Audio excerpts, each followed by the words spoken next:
ఓం శ్రీ రామచంద్ర పరబ్రహ్మణే నమః. భగవద్బంధువులందరకు హృదయపూర్వక నమస్కారాలు. ఓం శ్రీ రామచంద్ర పరబ్రహ్మణే నమః. ఆపదామపహర్తారం దాతారం సర్వసంపదాం లోకాభిరామం శ్రీరామం భూయో భూయో నమామ్యహం. ఓం శ్రీ రామచంద్ర పరబ్రహ్మణే నమః. శ్రీ వాల్మీకి రామాయణము 5వ కాండైన సుందరకాండయందలి 30వ సర్గయందలి గల 44 శ్లోకముల యొక్క వచన భావసారాన్ని సీతతో ఏ విధంగా సంభాషణం చెయ్యాలా అని హనుమంతుడు ఆలోచించుట అనే కథగా విందాం. పరాక్రమశాలి అయిన హనుమంతుడు కూడా సీత మాటలను, త్రిజట స్వప్న వృత్తాంతాన్ని, రాక్షస స్త్రీలు భయపెట్టుచూ పలికిన మాటలని సర్వమును యథాతథంగా విన్నాడు. పిమ్మట అతడు నందనవనంలో ఉన్న దేవతాస్త్రీ వలె ఉన్న ఆ సీతాదేవిని చూస్తూ అనేక విధములుగా ఆలోచించాడు.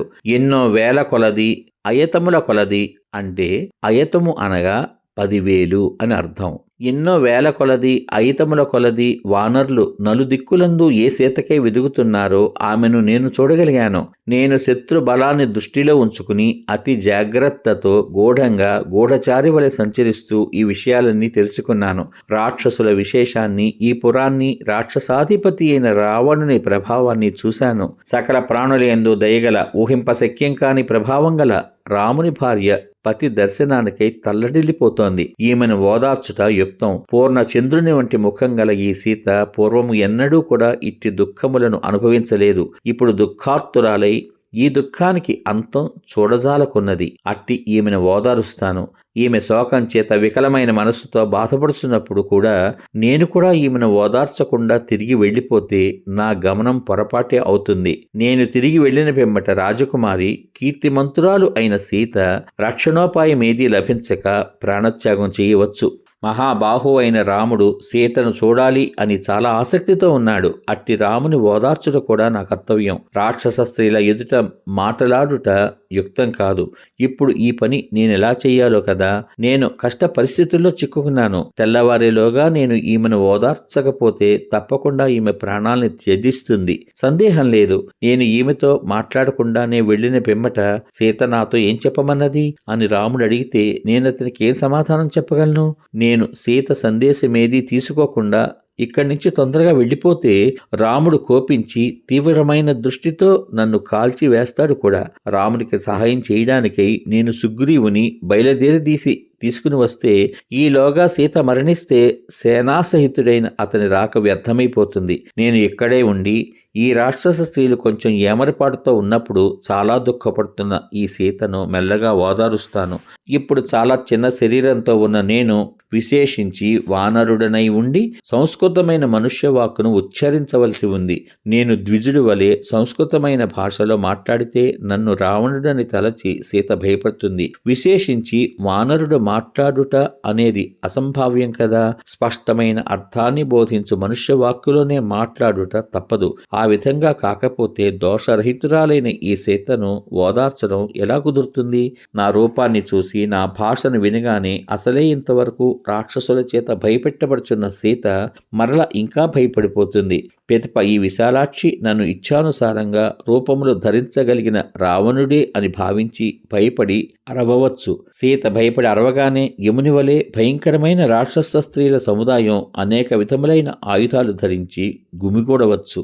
వికృతములైన ముఖాలు గల ఆ రాక్షస స్త్రీలు నన్ను నలుమూలల నుండి చుట్టుముట్టి పట్టుకోవడానికి, చంపడానికి వారి బలాన్నంతా ప్రయోగించి ప్రయత్నం చేస్తారు. అప్పుడు నేను వాళ్లకు దొరకకుండా మహావృక్షముల కొమ్మలు, చిన్న కొమ్మలు, మ్రానులు పట్టుకుని ఇటు అటు పరిగెడుతూ ఉండగా చూసి వాళ్లకు భయము, శంక కలుగుతాయి. నేను వనంలో తిరుగుతున్నప్పుడు నా పెద్ద ఆకారాన్ని చూసి వికృత ముఖములు గల ఈ రాక్షస స్త్రీలు భయపడిపోతారు. పిమ్మట రావణుని గృహంలో అతని చేతనయుక్తులై ఉన్న రాక్షసులను కూడా పిలుస్తారు. అప్పుడు ఆ రాక్షసుల భయావేశంతో శీఘ్రంగా శూలములు, కత్తులు, ఖడ్గాలు మొదలైన ఆయుధాలు ధరించి యుద్ధానికి దిగుతారు. వాళ్ళందరూ నలుమూలలా చుట్టుముట్టగా ఆ రాక్షస సైన్యాన్ని సంహరిస్తూ నేను సముద్రం ఆవలిగట్టుకు చేరజాలకపోవచ్చు. లేదా ఆ రాక్షసులలో చాలా చురుకైన వాళ్ళు కొంతమంది నా మీదకు దుమికి నన్ను పట్టుకోవచ్చు. అప్పుడు సీతకు నేను వచ్చిన విషయమే తెలియకుండా పోతుంది. నేనా పట్టుబడిపోతాను. లేదా హింసాప్రియులైన ఈ రాక్షసులు సీతను చంపివేయవచ్చు. ఆ విధంగా జరిగితే రామ సుగ్రీవుల ఈ కార్యం చెడిపోతుంది. జానకి రహస్యమైన ప్రదేశంలో నివసిస్తోంది. ఇక్కడికి చేరడానికి దారులు లేవు. దీని చుట్టూ సముద్రం ఉంది. రాక్షసులు అన్ని మూలలా నిలిచి రక్షిస్తున్నారు. యుద్ధంలో నన్ను రాక్షసులు చంపివేసినా బంధించిన ఈ లంకకు వచ్చి సీతాన్వేష కార్యమునందు రామునకు సహాయం చేసేవాడు మరొకడెవ్వడూ నాకు కనబడ్డం లేదు. నన్ను వీళ్ళు చంపివేస్తే శతయోజన విస్తీర్ణమైన ఈ మహాసముద్రాన్ని లంఘింపగల వానరుడెవ్వడూ కూడా ఎంత ఆలోచించినా నాకు కనబడ్డం లేదు. వేల కొలది రాక్షసులను కూడా చంపడానికి తగిన సామర్థ్యం నాకుంది నిజమే, కానీ అంత యుద్ధం చేసిన పిమ్మట మహాసముద్రం అవతలి ఒడ్డుకు చేరే సామర్థ్యం నాకు ఉండకపోవచ్చు. యుద్ధంలో జయాపజయాలు అనిశ్చితాలు. నాకు సంశయం ఇష్టం కాదు. బుద్ధిమంతుడెవడైనా సంశయం లేని పనిని సంశయాస్పదం చేస్తాడా? నేను సీతతో మాట్లాడకుండా వెళ్ళిపోతే సీత ప్రాణత్యాగం చేయవచ్చు. సీతతో మాట్లాడితే నాకు ఈ విధంగా ఆపద సంభవించవచ్చు. ఫలోన్ముఖంగా ఉన్న కార్యాలు కూడా వివేక శూన్యుడైన దూత చేతిలో పడి సూర్యోదయం కాగానే తమస్సు తొలగినట్లు నశిస్తాయి. ఏది లాభకరమో ఏది నష్టమును కలిగించేదో నిర్ణయించుకున్న కార్యమునందు కూడా వివేకహీనులైన దూతలను నియమిస్తే ఆ కార్యాలు సఫలం కావు. ఎందుచేతనంటే పండితులము అనే దురభిమానం గల దూతలు కార్యాలను చెడగొడతారు. ఇప్పుడు నేనే విధంగా ప్రవర్తిస్తే కార్యం చెడిపోకుండా ఉంటుంది, బుద్ధికి వ్యాకులత్వం కలగకుండా ఉంటుంది? నేను చేసిన ఈ సముద్ర లంఘనం వ్యర్థం కాకూడదు అంటే నేనేం చేయాలి? సీత నా మాటలు విని భయపడకుండా ఉండడానికి ఉపాయం ఏమిటి? బుద్ధిమంతుడైన హనుమంతుడు ఈ విధంగా ఆలోచించి తానేం చెయ్యాలో నిశ్చయించుకున్నాడు.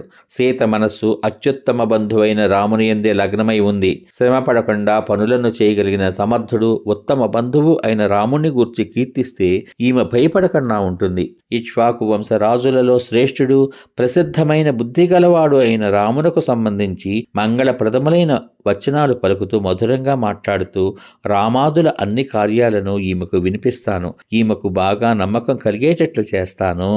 గొప్ప ప్రభావం గల ఆ హనుమంతుడు ఈ విధంగా ఆలోచించి చెట్ల కొమ్మల మధ్య దాగి ఉండి సీతను చూస్తూ మధురములు వ్యర్థము కానివి అనేక విధములైన మాటలు ఈ విధంగా పలికాడు. సమాప్తం. ఇంతవరకు మీరు శ్రీ వాల్మీకి రామాయణము 5వ కాండ అయిన సుందరకాండ యందలి 30వ సర్గ యందలి గల 44 శ్లోకముల యొక్క వచనభావ సారాన్ని, సీతతో ఏ విధంగా సంభాషణ చెయ్యాలి అని హనుమంతుడు ఆలోచించుట అనే కథగా విన్నారు. రేపటి భాగంలో శ్రీ వాల్మీకి రామాయణము 5వ కాండ అయిన సుందరకాండ యందలి 31వ సర్గ యందలి గల 19 శ్లోకముల యొక్క వచన భావసారాన్ని హనుమంతుడు సీతకు కనబడకుండా ఉండి ఆమెకు రామ కథను వినిపించుట అనే కథగా విందాం. ఓం శ్రీ రామచంద్ర పరబ్రహ్మణే నమః. ఆపదామపహర్తారం దాతారం సర్వసంపదాం లోకాభిరామం శ్రీరామం భూయో భూయో నమామ్యహం. ఓం శ్రీ రామచంద్ర పరబ్రహ్మణే నమః. సర్వే జనా సుఖినో భవంతు. శుభమస్తు. స్వస్తి.